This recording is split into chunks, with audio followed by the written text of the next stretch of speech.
If you are watching this video, you have about 66 days until the new year. 66 days. That's all that's left before another year ends. Now, maybe you had big dreams this year and a list of goals, resolutions, and promises, and you may have told yourself this would be the year you'd finally get serious about your health, your work, your habits, and your life in general. But when circumstances started seeking your attention and life started demanding more, you got lost in the middle of the ocean, not knowing where to go. Now we're getting into November, and you might be thinking about rushing to finish all the new resolutions of this year in the last 8 weeks.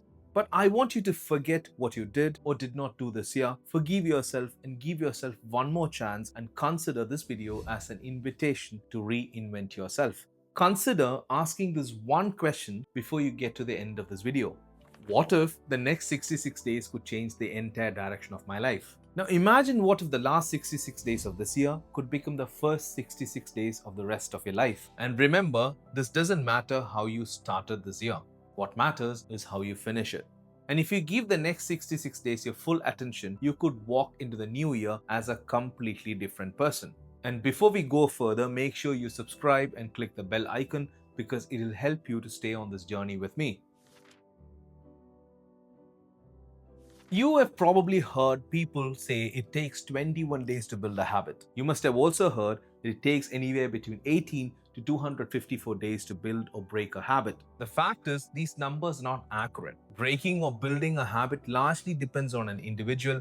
It depends on who you are. It depends on where you come from. It depends on what you do, your age, your environment, and most importantly, your discipline and the systems. Someone as disciplined as Cristiano Ronaldo or any top performer who has built their entire life around discipline and great systems can install a new habit far faster than someone who is constantly distracted, unstructured, and overwhelmed. Now, both are humans, both are capable of doing anything, but one has trained his mind and body to obey, and the other is still negotiating with his excuses. So, some habits might just take 18 days to build, others might take 254 or even more.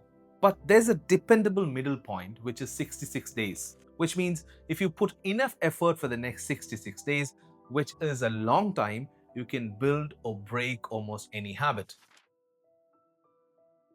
Now, I want you to do something simple. Grab a notebook or a blank paper and a pen. Write down every habit that you want to build. If you have 10 in the list, write down 10. If you have 20, write down 20. Now, look at the list and cross out all the habits that can wait for the next 66 days.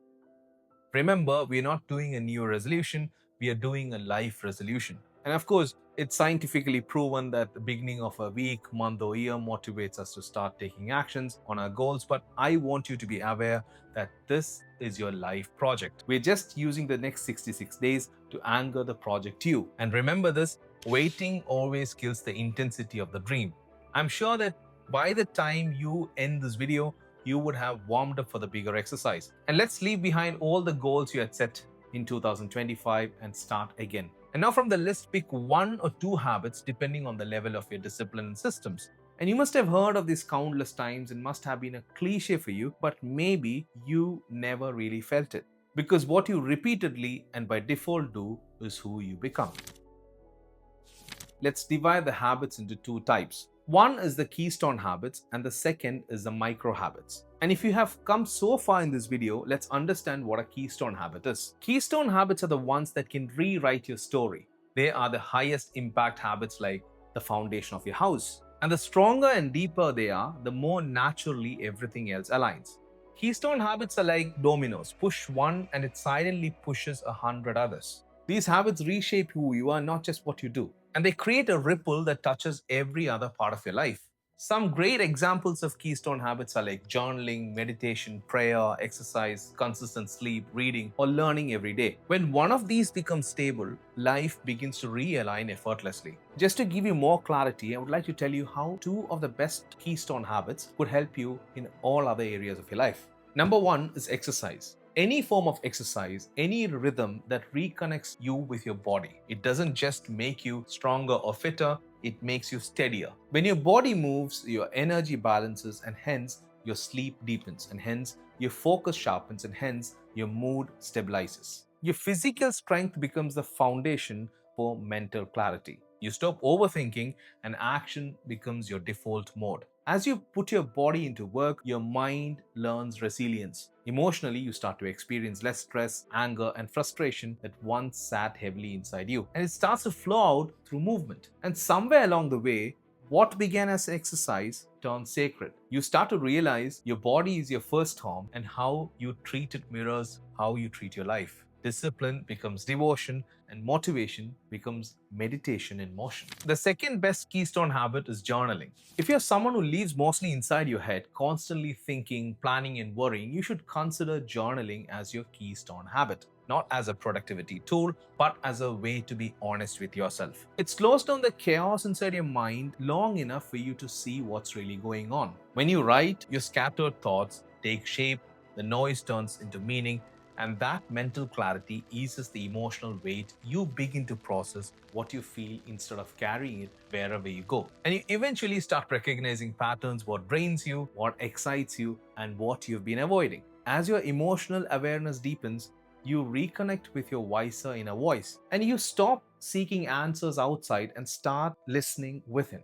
The act of writing becomes less about recording your life and more about remembering yourself. And if done consistently, journaling transforms you from someone who reacts to life into someone who reflects through it. And working on building great keystone habits changes your identity more than you can imagine now. Now let's look into micro habits. Micro habits are the small, effortless actions that create momentum to build bigger habits. Micro habits are like first brick. They're small, but they start the motion. Micro habits are the small, almost invisible actions that quietly change the direction of your life.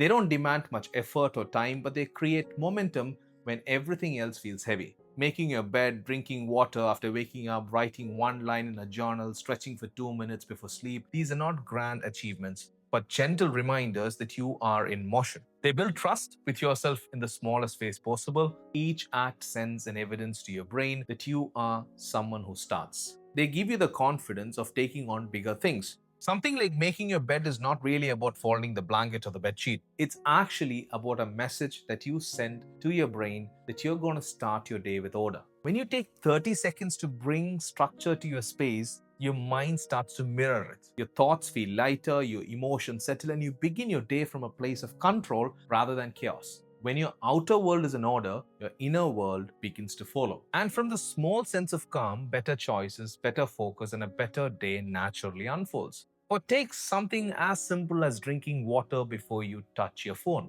It tells your body that you come first. Before notifications invade your mind, you start by nurturing yourself. One sip of water is a signal of respect, and respect compounds. The more self respect you have, the more you implement your goals and resolutions. They won't rebuild your whole life in a week, but focusing on fewer things is the real power. When you do one thing with full attention, some sort of magic happens. The ripple touches everything else. Now, since you've picked a habit, your next goal is to design a system that makes it impossible to fail.